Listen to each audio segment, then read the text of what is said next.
Welcome to Madison Hotel! Guys, andito nga pala kami sa Wuxi, China. Itong tour namin ay Shanghai Mini Kyoto Tour. So far, ito yung pinakamagandang hotel na pag-iistihan namin. Tatlo nga kasi silang pag-iistihan namin. Palipat-lipat nga kami guys, pero okay lang. So far, kasi hotel hopping na rin, diba? Kagaya ng nasabi ko sa unang vlog. Meron lang yung technique guys, para hindi kayo mahirapan sa mga bagahin ninyo. Yung pag-unpack, tapos check out na naman kinabukasan, di ba? Nakakapagod. So far, yun talagang nakaka-stress. Pero pag one night lang kayo, wag nyo na ilabas lahat ang gamit ninyo sa maleta. Kung ano lang gagamitin ninyo, yun na lang ang pull out nyo.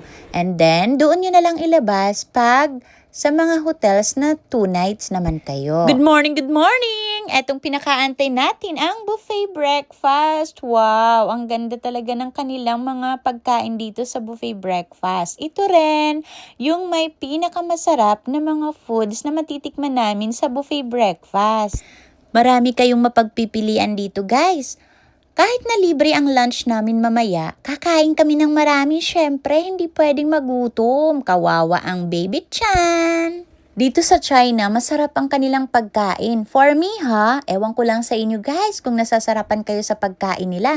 Syempre, iba-iba tayo ng taste buds. Kaya ito na nga, kunya-kunyari lang to guys. Nagbi-video ako, pero ang totoo niyan, namimili na nga ako niyan, so pwede kong kainin. Kaya let's eat! And syempre, mag-book din kayo sa Travel Goals Express Tours!